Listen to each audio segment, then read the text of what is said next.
Yo, what's going on, y'all? It's your boy So-So, and welcome back to another episode of OnlyFans, a Dolphins post-game show where we give you our thoughts and opinions after every game. This week, we cover the Week 7 loss to the Indianapolis Colts on the road, and we figure out what's ahead for the rest of the season. Make sure you're hitting that like, comment, and subscribe button, and most importantly, hit that notification bell so you get notified when we drop hits like this. Fans up in the building, rep the gear from toe to ceiling. 305 stays on the brim, by 95 we popping wheelies. On the way out to the rock, time to see the trio fly. OBJ, Tyreek, and Waddle, speed and swag solidifies. Tools, Babby in the pocket, got my D coordinating. With the Weaver operating, on the sideline formulating. Strategizing for that dub, let's get A-Train on the track. Chubbs and Ramsey, Phillips healthy, boy, we bout to crack some backs. Time to change the narrative, F off with all due respect. Criticism at its finest, break the cycle down the stretch. Top dog offense in the league, let's keep it going postseason. Bring that heat in cold weather, that's a Dade County reason. OnlyFans, presented by Sports with So-So.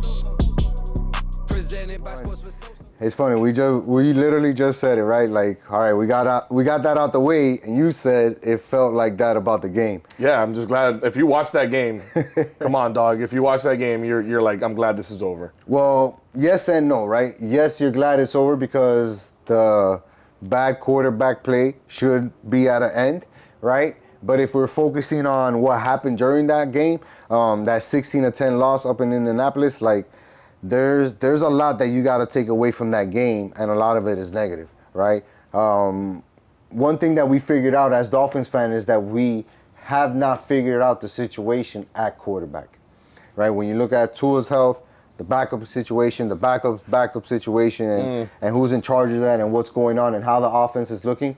Yeah, you know, it's obvious that we're not at that level as far as where we should be as a team, as a franchise, and it's taking.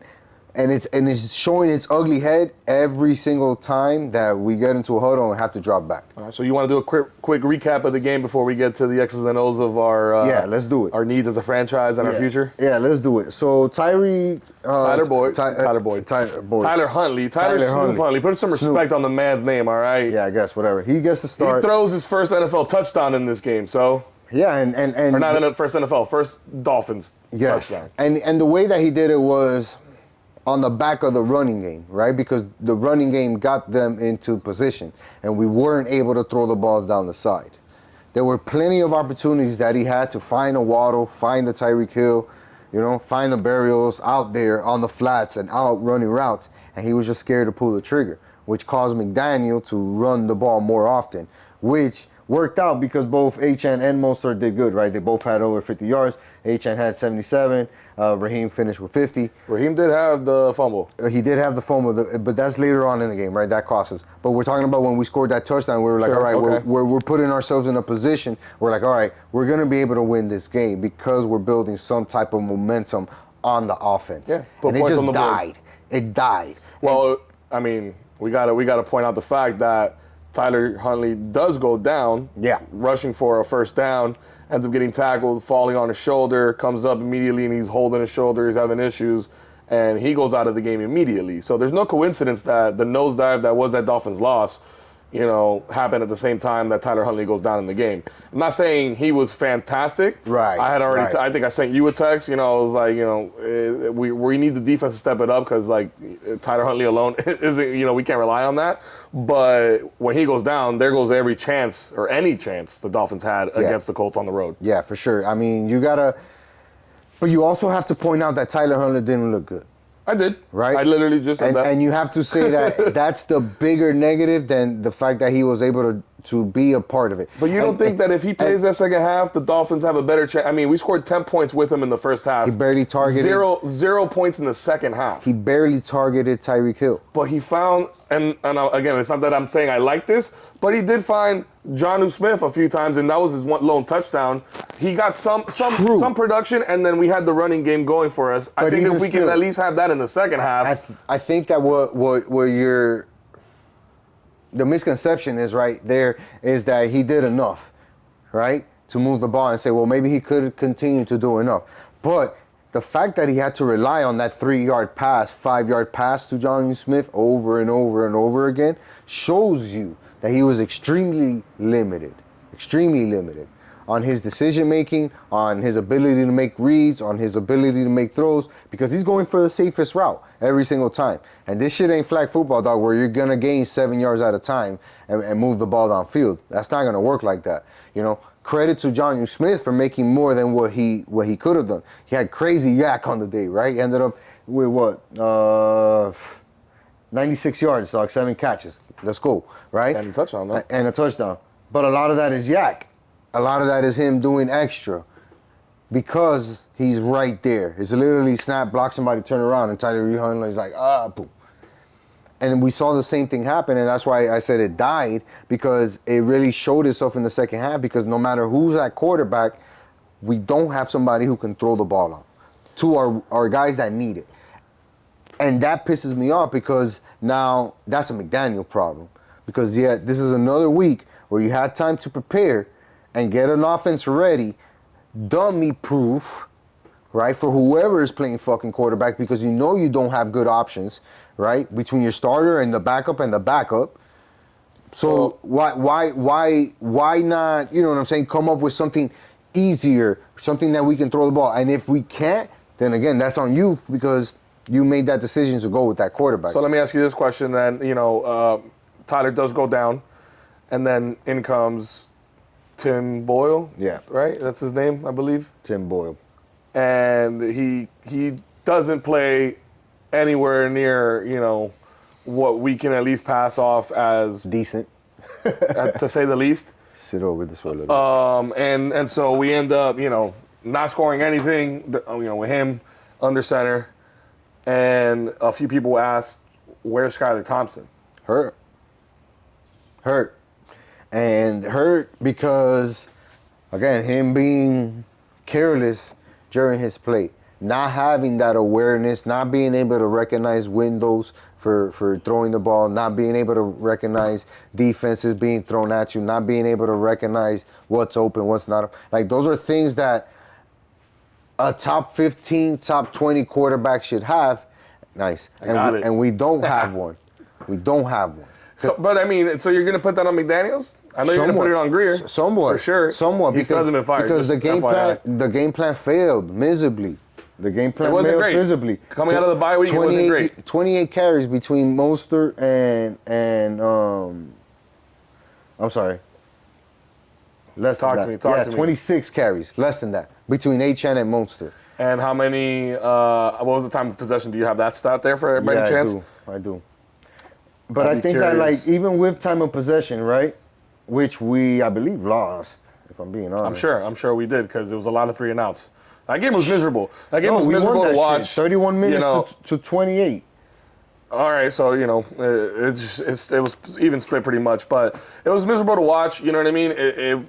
We did get some stuff under Tyler, you know, it's just tough. It's tough for me to say, obviously, I'm not happy with McDaniels either, and that's because he's not winning right now, and he has given us wins. So it's like, you're not doing what you can. But the caveat is, he not only is missing his starting quarterback, he's missing the backup to the starter, and he's missing now the backup to the backup. So, you know, he can only control, you know, the guys that are in front of him, and he's just getting a few bad breaks. I firmly, you know, think that if Tyler's in that game for the second half, I'm not saying he does anything that is like, oh shit, he balled out, for anything to be, you know, those 2 words to be described in the same sentence. But, yeah, man. You know, I would say, hey, he did just enough for the Dolphins to get a dub, and we didn't get to see that, man. That second half was horrendous. Horrible. Horrendous. Horrible. And look, say what you will, but at the end of the day, now McDaniels is 1-13 over teams with a 500 record or better. Hit him with the numbies. Important numbers. Huge numbers. Right? Huge and that's why I say, like, fuck, man. This is you're not playing the Ravens, the Chiefs. You're not playing, like, you know, the Bills every week. You're playing some pretty beatable teams. Yeah. And you have enough power, talent, whatever, to figure out something. Like I said. And our defense held them to 16 points. And you can't even blame those guys. And we gave them a lot of shit. But they did their job last Sunday, right? They did your job. They even had a recovery, like a fumble recovery. Like they did. And they were missing a bunch of guys. Sealer played amazing. We called them out, right? Played amazing. We use too many people, dog. You be calling people out. All right, I called them out. I've been saying the defense is the one redeeming thing the Dolphins have. No, just certain people. But yes, Sealer has stepped up, right? Made himself more present. great. We're getting this great presence from our defense. They're playing well, playing aggressive, but the offense is just lackluster. Yeah, but we're missing. And I get it. We're missing our quarterback. We're missing one guy. But even still, we should have more than enough to beat that team. Number one. Because they didn't do anything amazing on Sunday, dog. They absolutely did. That's the end of the thing. But again, dog, it's like I just said, like, we come off a bye week, okay, with the guy we just signed 4 weeks ago, and that's our starter, that's our game plan. Everything we game plan is for that guy because we're on a short time frame for him, and he needs to get ready, and it's still, a crazy offensive scheme because it's McDaniel's mastermind. Yeah. And he comes in, and, the first half, he's able to kind of hang in there, and he's beating the team that we're just talking about in the context, and that guy goes down. And it's I'm not, obviously, I don't want to just say, all right, that's the sole reason. Like, Huntley was going to lead us to the promised land. Like, anything could happen. No. But I think we had a better chance if he stayed in the game. Okay, I can give you that. But even still, it's not like the offense was doing well. It's not like he was throwing the ball. It's not like the offense was moving the chain through the air. The lack of production or targets towards our playmakers. It's huge. Two combined. And that's your one job. How do I get the best guy on my team the ball? And even if you cop out and say, well, Coño, I try to run it more. You didn't run it enough because neither one of those dudes touched it 20 times. And that's the shit that I got. Like you were playing from behind. And it's crazy. You get what I'm saying? And that's the shit that I look at McDaniel and I'm like, you're in control of that. You don't have your quarterback? Great, we knew that. We knew that for 3 weeks now. How did you get ready for this game 3 weeks ago? Okay. So can we talk about something real quick that's very personal, near and dear to me, dog? Sure. I'm going to sign a petition, and I want you to be the very first signature on said petition. Depends on what it is.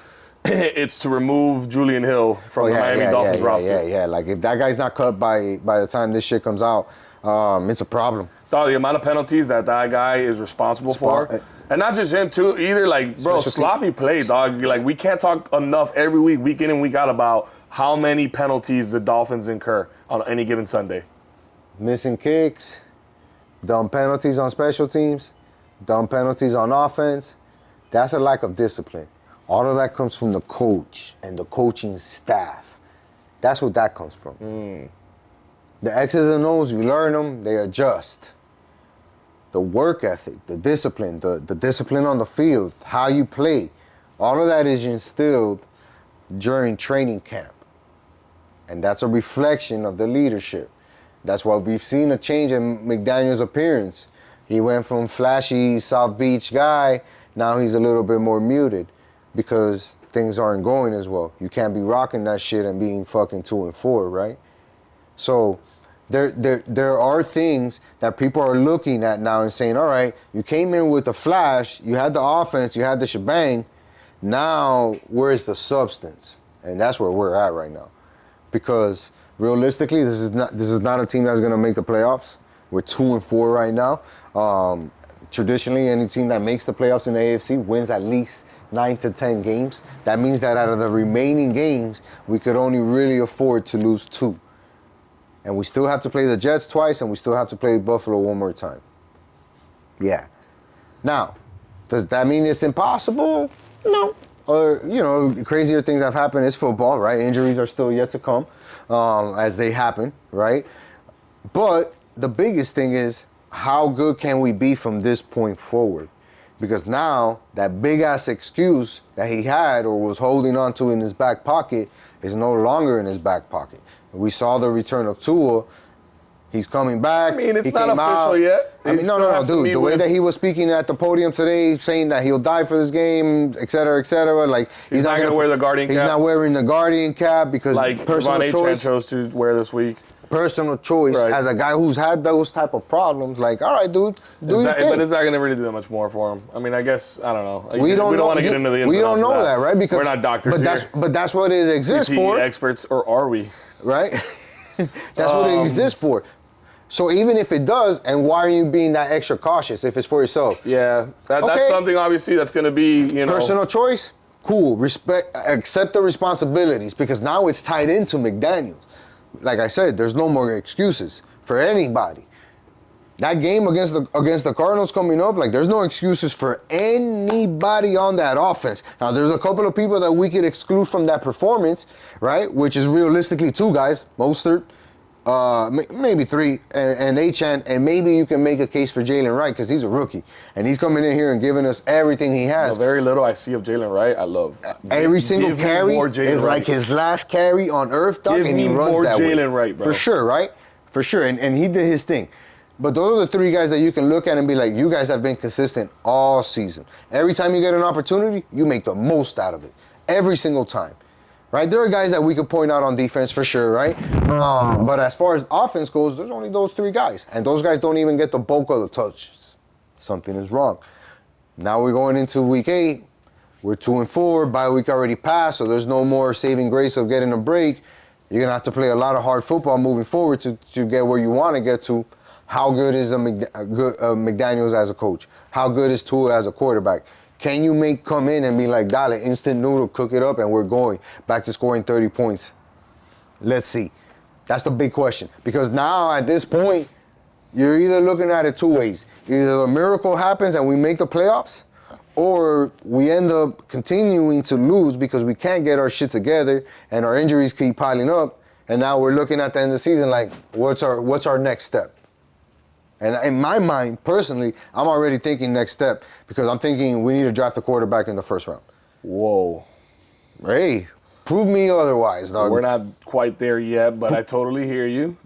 But I'm going to say this, for the last couple weeks, I've been a little bit, indifferent. Down? About. Some would say down? Some would say down. I would say indifferent, lack of enthusiasm, unenthused, per se. Right. For these Dolphins games. But there's a guy that's been lurking.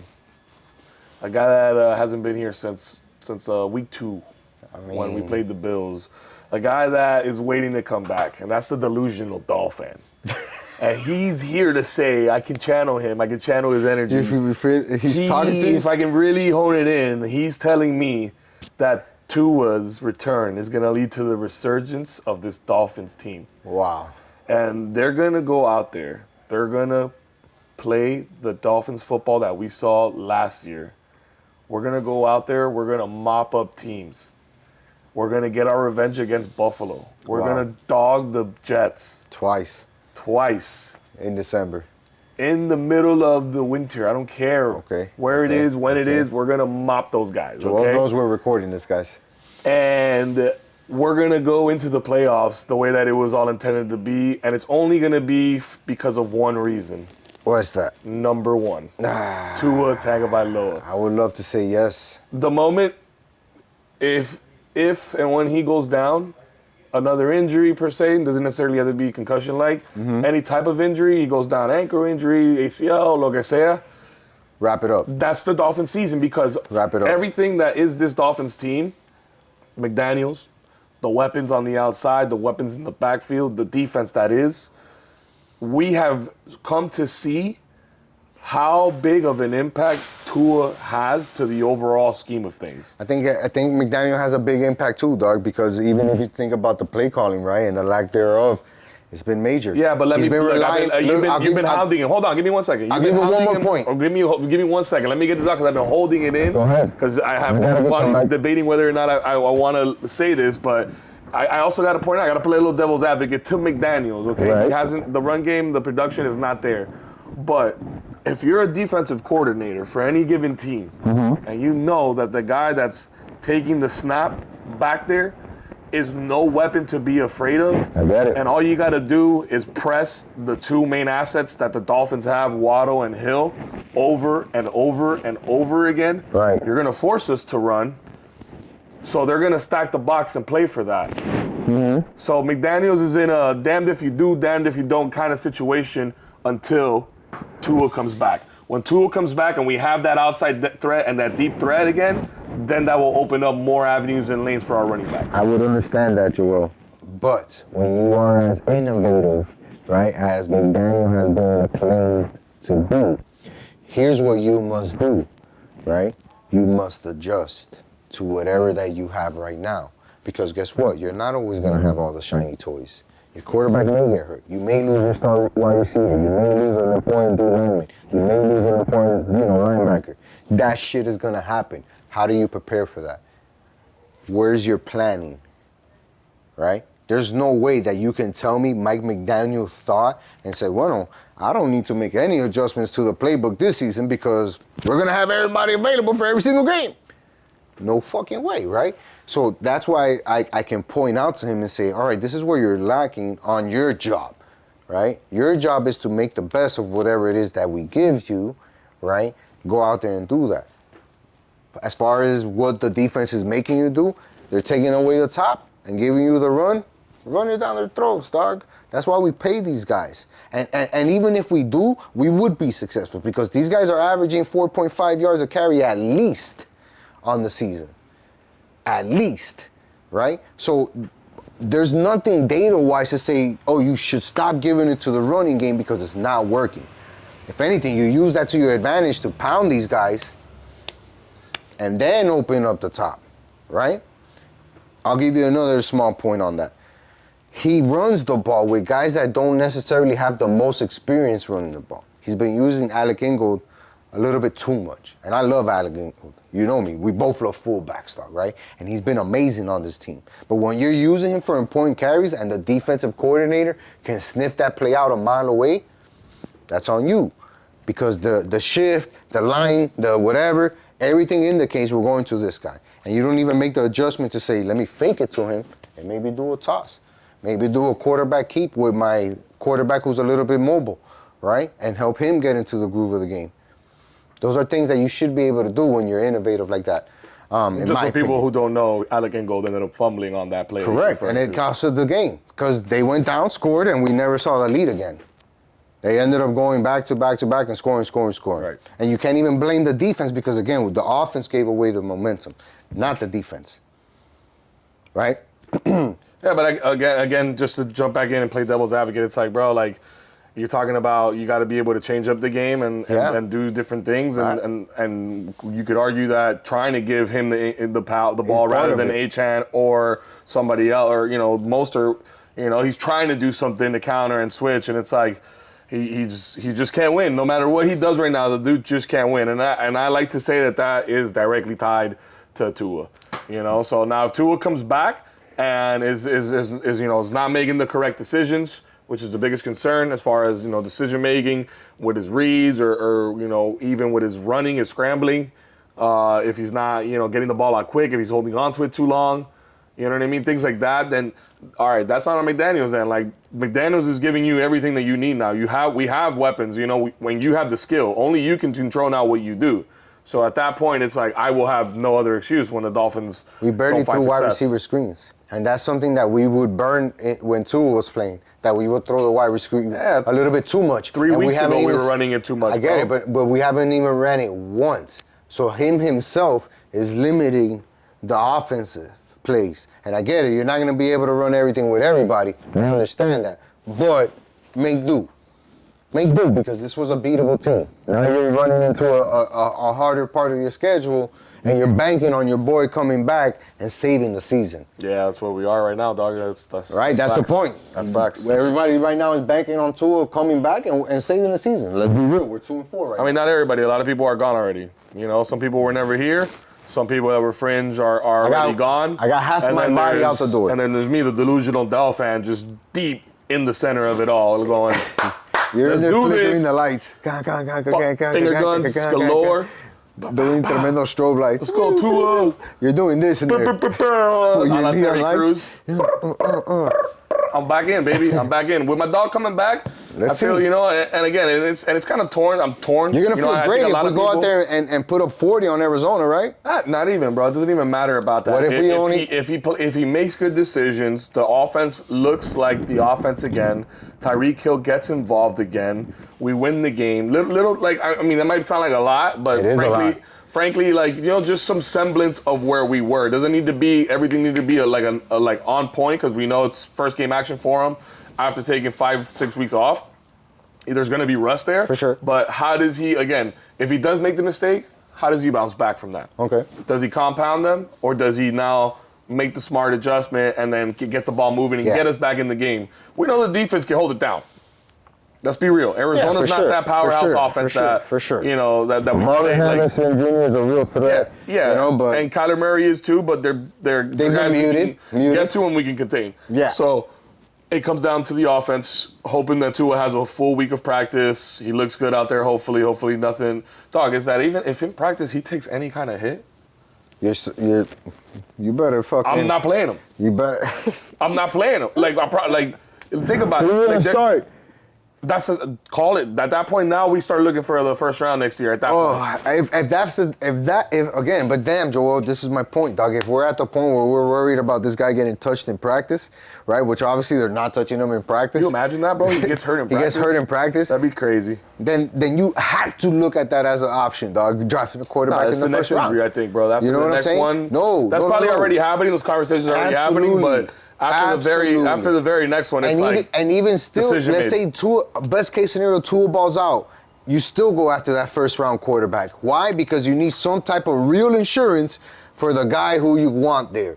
You may want him there, but he may not be able to be there. He might not be available. And Tyler ain't in. We're gonna find out Sunday. That game against Arizona is gonna be a real eye opener for a lot of people, right? Tua's gonna have the opportunity to either look really good. If he goes out there and has another mundane performance, the vultures are going to be coming down and pecking. Honestly, though, dog, right?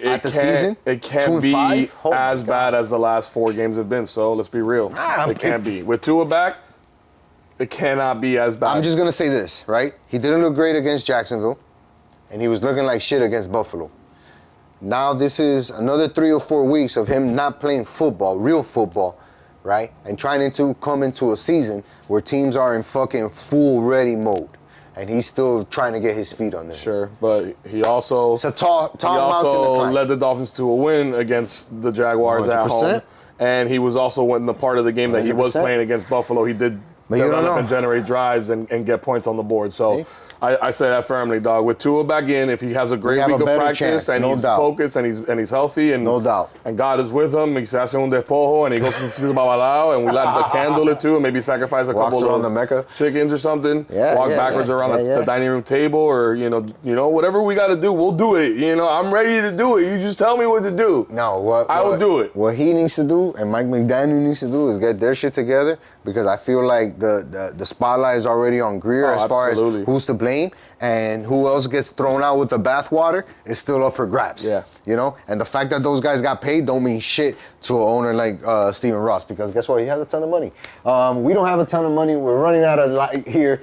So it's time to tell a friend. To tell a friend. To tell another friend. To tune in to this podcast, man. Every single week during the Dolphin season, we're going to be bringing you our analysis, feelings, thoughts, rages, opinions, reactions, everything. Emotions. Make sure to jump in there and let us know what you guys are thinking and feeling about these games in this off season. Do you agree with me and think we should be thinking about a first round pick? Do you agree with Joel and look forward to the return of Tua? Let us know in the comments. We're going to be reading them. And until next time, peace.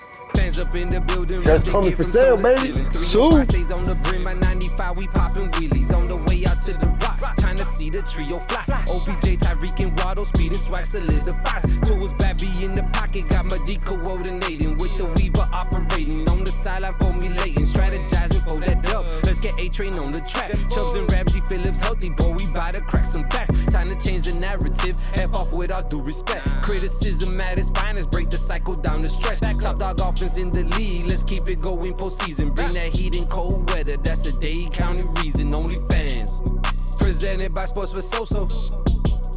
Presented by Sports with Soso.